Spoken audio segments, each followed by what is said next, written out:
Hey everybody, Brock from Brock's Performance. I just wanted to take a minute to explain how to perform our User Diagnostic Reset or User Reset that's built into most of our Kawasaki flashes. So why would we need this? Well, we just took this H2SX off of the dyno and it started flashing codes at us. The front wheel's stationary, the rear wheel's spinning, sometimes very fast. And basically the bike says, whoa, something's going on. Not really sure what it is, but we're real sure you need to know that I'm not happy.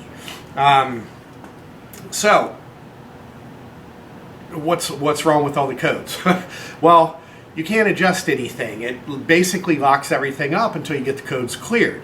Now, Kawasaki suggests two ways to get this, to get the codes cleared and get the bike back to where it thinks it's normal. One is go to your local Kawasaki dealer and they hook it up to what they call their KDS on their Kawasaki diagnostic system on this port. They look at it, they go, okay, bike's upset, boom, boom, boom, click done, and you're off. And if you have time to go to your dealer and check out all the new bikes and get your stuff worked on, that's no problem. The other way is what we call the secret handshake. We've mentioned it a couple times in our videos, but just real quick, if you look in your service manual, it'll tell you how to clear the codes on your own. Turn the ignition switch on and start the engine. Keep the idling speed more than 30 seconds. Run the vehicle more than 5 minutes for 40 kilometers per hour, which is 25 miles per hour or more. Be sure to keep the engine running during procedures 2 and 3 for more than 10 minutes in total. Turn the ignition switch off, repeat the above process 3 times, and then start the engine to check to make sure that the yellow warning indicator light is off. I'm exhausted just reading that. I've done it before we get the user reset configured in the ECM, and it usually takes me half hour, 45 minutes. It depends on how much traffic there is, time of day, blah, blah, blah, blah, blah. I'm an A-type personality. I don't have time for that. So, if you're on the dyno and it happens, you get your readings, hopefully everything's good, and you leave and take care of that. What if you're at the racetrack? So, this is built into the ZX14s, the ZX10s, the H2s. If we're at the racetrack and we do a burnout, front wheel is stopped, rear wheel is spinning real fast, the bike can throw the codes then too, and it's just not really convenient to stop and go to your local dealer or go do the secret handshake for a half hour, 45 minutes. Let me show you what's really, really easy. And we're really happy that Don Guhl and his guys figured this out in the morDEFY software. So basically what we have to do is get the bike into 5th gear first. That's first and foremost. Now if we're on the dyno, boom, boom, boom, throw it into 5th, turn it off and start. The H2SX, it looks like it doesn't have what they call Kawasaki's positive neutral finding system. And what that means is you can find first, find neutral, but you can't get past neutral. Once it gets into neutral, it stays there. I know that they have this on the ZX14s, some of the ZX10s, I believe, the H2, heck, I don't know. Doesn't matter, as long as you know what you're doing, you can get past it. And what I'll do, so if I'm on the H2SX, I can just, all right, we're in neutral, rock the bike a little bit, click up in 2nd, 3rd, 4th, 5th. Easy stuff. But if I'm on one of the bikes that has the neutral balls, and we call them neutral balls, basically it's a detent system.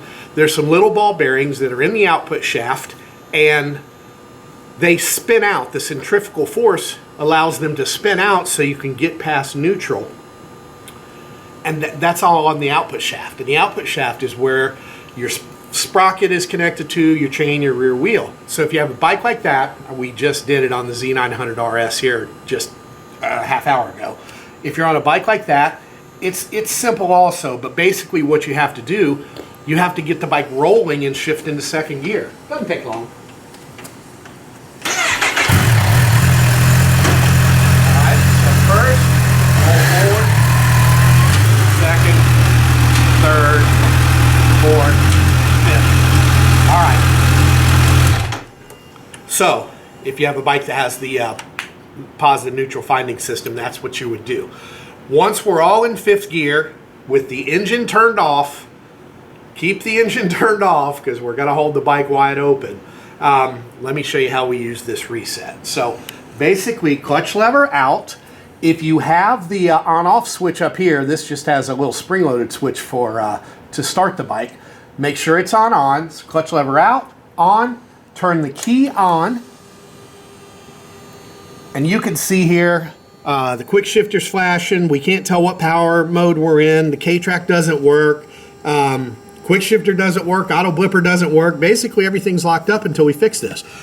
So all we've got to do, turn on the key, hold the gas wide open. It usually takes 20 to 30 seconds. And what you'll notice is just sort of magic over here. Poof. Look at that. No codes. A quick shifter is on. We can change our power mode if we want. We can change our K-track if we want. 2, 3, off. And you'll notice we have a check engine light over here as well as an ABS light. So what I'm going to do, and you can keep the bike turned off. Anybody who has a motorcycle knows you have to rock them forward and backwards. Okay, so now we're in neutral. And we've got the check engine light. Start the bike. Check engine light goes off. And then you have an ABS light.